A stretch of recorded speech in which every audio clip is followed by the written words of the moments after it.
आज हम बात करेंगे India's only active mud volcano की। दोस्तों, इस मड वॉल्केनो में 20 साल बाद फिर से इरेप्शन हुआ है। लास्ट इरेप्शन देखने को मिला था 2005 में। इसकी लोकेशन क्या है, क्यों मड वॉल्केनो का इरेप्शन हुआ, इसका फॉर्मेशन कैसे होता है, इन सब बातों पर डिस्कशन करेंगे।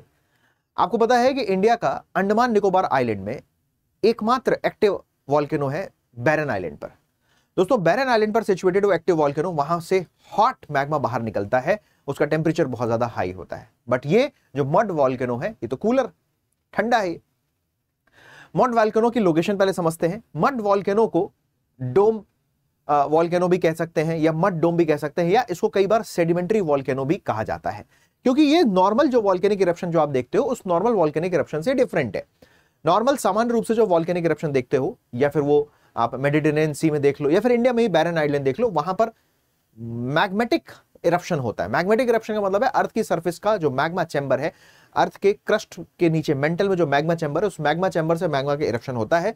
टेम्परेचर उसका बहुत ज्यादा होता है, मॉल्टन फॉर्म में वो इरप्शन बाहर आता है, लावा के रूप में हमें दिखाई देता है। बट वो तो बात है वॉल्केनिक इरप्शन, मैग्मेटिक इरप्शन की। लेकिन यहां पर ये जो वॉल्केनो है, इसमें किसी प्रकार का ना तो लावा है, ना ही मॉल्टन फॉर्म में कोई पदार्थ यहां पर मौजूद है। इसमें प्योरली गैसेस हैं, गैसेस के साथ साथ सेडिमेंट्स हैं। यही हमें यहां पर देखने को मिलता है। कौन कौन सी गैसेस, इस पर डिस्कशन करेंगे। So eruption of India's only mud volcano, last time जो हमने इरप्शन देखा था दोस्तों, वो इरप्शन इंडिया में हुआ था 2005 में। एंड 2005 के बाद ये है इस समय 2025, और 2025 में हमने दोबारा मड वॉल्केनो यहां पर देखा है। इसकी लोकेशन को जरा समझ लेते हैं। लोकेशन आप देखोगे तो इसकी लोकेशन ये है, आपको पता है, अंडमान निकोबार आइलैंड। अंडमान निकोबार आइलैंड में सबसे ऊपर है यहां पर दोस्तों नॉर्दर्न अंडमान, दूसरा है मिडिल अंडमान और साउथ अंडमान, और उसके बाद फिर आता है 4th नंबर पर लिटिल अंडमान। आपका जो नॉर्दर्न अंडमान के बाद आप जैसे नीचे आओगे तो मिडिल अंडमान में इस वाले रेंज पर, मिडिल अंडमान में इस वाले रेंज पर यहां पर आपको देखने को मिलता है पोर्ट ब्लेयर, और पोर्ट ब्लेयर से 150 किलोमीटर के डिस्टेंस पर यहीं पर आपको मिलता है बाराटांग आइलैंड। सो बेसिकली ये जो मड वॉल्केनो, इसका इरप्शन हुआ है बाराटांग आइलैंड पर। एक तो पहला पॉइंट इंपॉर्टेंट है आपसे एग्जाम के लिए, इसको यही याद रखिएगा कि सर जी बाराटांग आइलैंड बेसिकली है कहां पर। जहां पर बाराटांग आइलैंड में इस मड वॉल्केनो का इरप्शन हुआ है, वहां पर कुछ ऐसा एक बोर्ड लगा हुआ है, लिखा हुआ है eco tourism camp Baratang division. Eco tourism camp Baratang division. Mud volcano may be the result of the piercement structure created by the pressurized mud diapir which breaches the earth source, earth surface और oceanic bottom. ठीक है, अब इसका eruption क्यों हुआ यहां explain किया गया है कि मड वॉल्केनो क्या है, लेकिन मैं आपको बहुत आसान भाषा में समझाने का प्रयास करूंगा कि मड वॉल्केनो है क्या। तो पहले तो आपने समझा कि मड वॉल्केनो की लोकेशन क्या है। India's only mud volcano at a Baratang island, Andaman and Nicobar island has again erupted. Again erupted means last eruption हुआ था 2005 में, now erupted in 2025। situated in the northern and middle Andaman district, situated in northern and middle Andaman, ध्यान रखिएगा, around 150 kilometre from the Port Blair. Port Blair is the capital of Andaman Nicobar Island, और उससे 150 kilometre के distance पर ये situated है।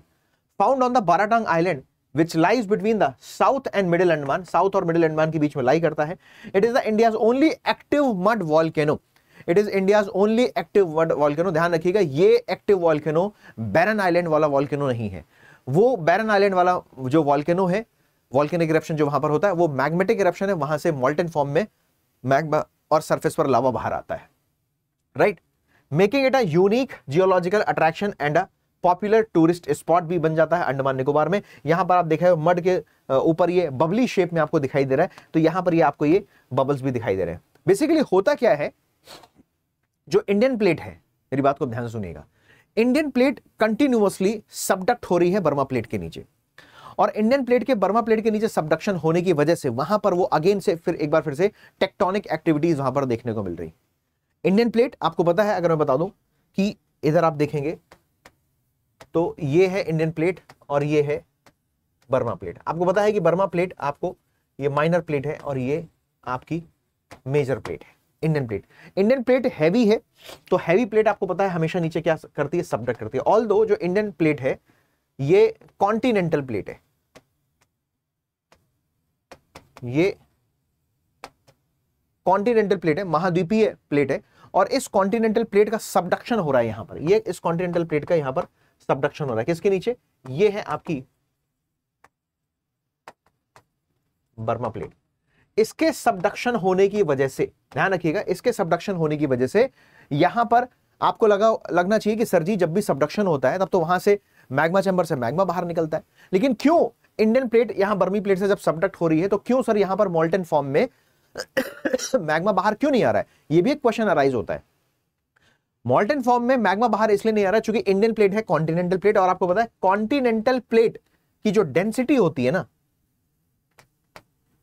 वो oceanic plate के कंपैरिजन में कम होती है। ऑल्दो कॉन्टिनेंटल प्लेट की थिकनेस ज्यादा होती है, लेकिन थिकनेस से मैटर फर्क नहीं पड़ता है, डेंसिटी से फर्क पड़ता है। जितनी ज्यादा प्लेट की डेंसिटी होगी वो उतनी ही गहराई में जाके सबडक्ट होगी, लेकिन जो इंडियन प्लेट है वो बहुत अधिक गहराई में जाके सबडक्ट नहीं हो पाती, और जब बहुत अधिक गहराई में सबडक्ट नहीं होती है तो यानी इस प्लेट की जो सबडक्शन है, ये वाला जो सबडक्शन जोन देख रहे हो, ये मैग्मा चैम्बर तक पहुंचता ही नहीं, राइट। मैग्मा चैम्बर कहां पर मौजूद है? तो मैग्मा चैम्बर मौजूद है मेंटल वाले हिस्से में, वहां तक नहीं पहुंचता। इस वजह से ध्यान रखिएगा यहां पर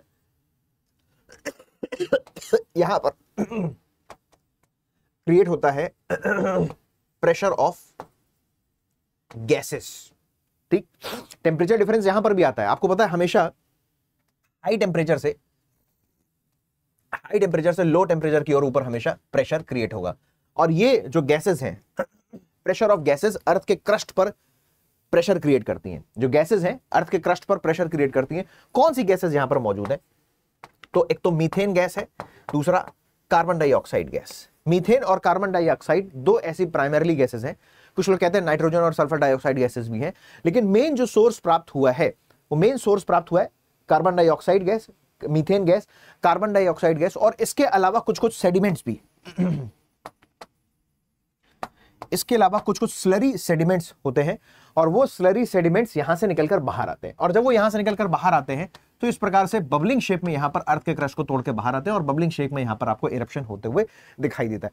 इसमें टेम्परेचर बहुत ज्यादा नहीं होता, कंपैरेटिवली ये कूलर इरप्शन होता है, यानी इसका जो इरप्शन है बहुत ज्यादा तापमान यहां पर नहीं मिलेगा, ना ही किसी प्रकार का मैग्मा निकलता हुआ यहां पर आपको दिखाई देगा। तो ये डिफरेंस है इसमें मड वॉल्केनो में और मैग्नेटिक जो वॉल्केनो है, उन दोनों में ये बेसिक डिफरेंस है, ध्यान रखिएगा इस बात को। अगर मैं आपको यहां पर प्लेट्स की बात करूं, ध्यान रखिएगा, अगर मैं प्लेट्स की बात करूं तो दोस्तों ये तुम देख रहे हो कौन सी प्लेट है?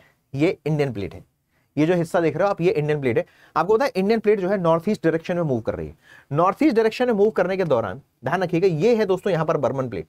तो नॉर्थ ईस्ट डायरेक्शन में मूव करने के दौरान जो इंडियन प्लेट है, वो इंडियन प्लेट सबडक्ट हो रही है किसके नीचे? सबडक्ट हो रही है बर्मा प्लेट के नीचे। तो जब भी सबडक्शन होगा तो टेक्टोनिक मूवमेंट होगा, ध्यान रखिएगा। इस टेक्टोनिक मूवमेंट में यहां पर अर्थक्वेक आने की पॉसिबिलिटी भी बढ़ेगी, सुनामी आने की पॉसिबिलिटी भी बढ़ेगी, और आपको पता है 2004 में यहां पर सुनामी भी देखी गई थी, राइट। लेकिन इस बार चूंकि हम यहां पर डिस्कशन कर रहे हैं मड वॉल्केनो का, तो बेसिक कंसेप्ट आपको पता होना चाहिए कि मड वॉल्केनो में इरप्शन किसका होता है। ध्यान रखिएगा लिखा हुआ है hydrocarbon gases often are erupted. जो हाइड्रोकार्बन गैसेस है, मैंने आपको मीथेन बता दिया, कार्बन डाइऑक्साइड बता दिया, they are the hydrocarbon gases. लिखा हुआ है hydrocarbon gases are often erupted, mud volcanoes are often associated with the lava volcano and typical variation is where they are close. The mud volcano emit incombustible gases while once further away emit the methane. मैंने आपको बताया कि इसमें से कौन सी gas primarily निकलती है? Methane gas यहां से निकलती है, दिखाना है। मीथेन के साथ कार्बन डाइऑक्साइड भी गैस का यहां पे इरप्शन होता है। चूंकि ये न्यूज में बना हुआ था टॉपिक, इसलिए चूंकि 20 साल बाद फिर से यहां पर मड वॉल्केनिक इरप्शन देखने को मिला है। एशिया और यूरोप के कुछ रीजन्स में भी मड वॉल्केनो देखने को मिलते हैं, और इन्हीं मड वॉल्केनो में लोग जाकर मड बाथ भी लेते हैं। लोग इसको अपनी हेल्थ के लिए बहुत अच्छा मानते हैं, स्किन के लिए बहुत अच्छा मानते हैं, इसलिए लोग मड बाथ भी लेकर जाके लेते हैं, जहां जिन जिन रीजन में ऐसा मड वॉल्केनो देखने को मिलता है। कई ऐसे जगह हैं जहां पर मड वॉल्केनिक इरप्शन पहले होता था, लेकिन आज उन जगहों पर मड वॉल्केनिक इरप्शन बंद हो गया है। तो वहां पर आपको वैसे एक सैंड ड्यून्स देखने को मिलते हैं, या आप कह सकते हो सेडिमेंट्री डोम देखने को मिलते हैं। जहां पर इरप्शन पहले होता था, आज इरप्शन नहीं होता है। इरप्शन हुआ, मड बहुत सारा बाहर आया, बहुत सारा सेडिमेंट्स बाहर आया, और वो सेडिमेंट बाहर आने के बाद थोड़ा सा बबल क्रिएट हुआ और ऐसा डोम शेप बना, और उसके बाद वहां पर इरप्शन होना बंद हो गया। तो वो सॉलिड हो गया, ठोस हो गया, और उसी प्रकार से डोम शेप स्ट्रक्चर वहां पर क्रिएट हो गया। बेसिक फंडामेंटल कंसेप्ट इसके पीछे क्लियर होना चाहिए कि क्यों इसका इरप्शन हुआ, इंडियन प्लेट का सबडक्शन हुआ बर्मी प्लेट के नीचे, number 1 point. Number 2 point, methane carbon dioxide methane carbon dioxide के साथ साथ बहुत सारे सेडिमेंट्स का भी यहां पर इरप्शन हुआ है। मैग्मेटिक इरप्शन यहां पर देखने को हमें नहीं मिलता है। लोकेशन क्लियर होना चाहिए कि अंडमान निकोबार में, मिडिल और साउथ अंडमान के बीच में लाई करता है बाराटांग आइलैंड, वहां पर। इसी से रिलेटेड एक क्वेश्चन है, उसको भी जरा देख लेते हैं। हो सकता है क्योंकि ये न्यूज में रहा है, यहां से क्वेश्चन बनने की प्रोबेबिलिटी रहेगी। What is the local name of the mud volcano Baratang island? तो आप बताएंगे जालकी, ध्यान रखिएगा। तो जो लोकल नेम है बाराटांग आइलैंड पर जो मड वॉल्केनिक इरप्शन हुआ है, उसका स्थानीय नाम, ध्यान रखिएगा, उसका स्थानीय नाम है जालकी। एक और क्वेश्चन, कंसेप्चुअल क्वेश्चन है, what is the primarily driving force behind the eruption of mud volcano? What is the primarily driving force for the eruption of mud volcano? पहला ऑप्शन है tectonic plate movement causing the volcanic magma. नहीं, magma का eruption तो इसमें होता ही नहीं है, मैंने आपको पहले ही बता दिया। अगर मैग्मेटिक इरप्शन होता तो हम इसको मड वॉल्केनो क्यों कहते? अगर मैग्मेटिक इरप्शन होता तो हम इसको मड वॉल्केनो की संज्ञा नहीं देते। दूसरा है intense heat from the earth core, this is also not true. अगर इंटेंस हीट होती तो मड वॉल्केनिक इरप्शन जब होता है तो बहुत हाई टेम्परेचर हमें देखने को मिलता, बिल्कुल वैसे ही जैसा मैग्मेटिक वॉल्केनो में देखने को मिला। तीसरा ऑप्शन है pressurized natural gases from the decomposition of the organic matter. Yes, earth के सरफेस के नीचे जो डिकम्पोज्ड मैटर मौजूद है, pressurized natural gases from the decomposition of the organic matter, यानी अर्थ के सरफेस के नीचे जो भी कार्बनिक पदार्थ मौजूद है, उस कार्बनिक पदार्थ का डिकम्पोजिशन होता है कि नहीं? जैसे आपने देखा होगा कहीं पर बहुत सारा कचरा पड़ा हुआ है, तो उस कचरे से methane gas, carbon dioxide, carbon monoxide gases का एमिशन होता रहता है। कचरे का ढेर है कहीं पर, उसी से ही तो हम बायोगैस प्लांट बनाते हैं ना। बायोगैस प्लांट में हम कौन सी गैस का यूज करते हैं? मीथेन गैस ही है। तो अर्थ की सरफेस में भी बहुत सारे ऑर्गेनिक मैटर मौजूद है, समझना जरा ध्यान को। अर्थ की सरफेस पे बहुत सारे ऑर्गेनिक मैटर मौजूद हैं, ठीक। अब दोस्तों जब उन ऑर्गेनिक मैटर्स का डिकम्पोजिशन होता है तो प्राइमरली जो गैस इरप्ट होती है वो होती है मीथेन गैस।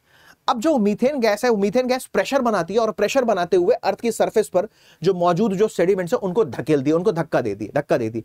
जैसे ही उसको धक्का दिया, apart from this Andaman Nicobar island को देखोगे तो चारों तरफ से आइलैंड है, चारों तरफ से ओशनिक वाटर है, सलाइन ओशनिक वाटर है, ओशनिक वाटर सलाइन ही होता है। तो saline oceanic water methane gas और सरफेस पर मौजूद जो सेडिमेंट्स हैं उस पर प्रेशर डालते हैं, तो मड के साथ वाटर मिक्स होता है और वो इरप्शन फिर हमें बाहर देखने को मिलता है। तो इसलिए जो मड वॉल्केनो है उनको सेडिमेंट वॉल्केनो के नाम से भी जाना जाता है। ये भी एक इंपॉर्टेंट कंसेप्ट, इसको याद रखिएगा। तो सही आंसर है the pressurized natural gases from the decomposition of organic matter. Organic matter के डिकम्पोजिशन से मीथेन गैस का उत्सर्जन होता है। वही मीथेन गैस, पानी और अवसाद एक साथ सब मिल जाते हैं और एक साथ फिर बाहर निकल कर आते हैं, जिसको हम मड डोम या डोम वॉल्केनो या फिर उसको सेडिमेंट्री वॉल्केनो के नाम से जानते हैं। मैं उम्मीद कर रहा हूं मैंने जो इन्फॉर्मेशन दी आप लोगों को क्लियर हुई होगी। ऐसी और इन्फॉर्मेशन के साथ फिर मैं एक दोबारा वीडियो लेकर आऊंगा और इसी चैनल पर मिलेंगे। लेकिन आप अगर मेरे टेलीग्राम चैनल से नहीं जुड़े हुए तो इन टेलीग्राम चैनल पर आप क्लिक करके आप मेरे टेलीग्राम चैनल से ज्वाइन कर सकते हैं। वहां आपको मेरी क्लास के PDF और वीडियो लिंक मिलते हैं। Thank you so much, God bless you all.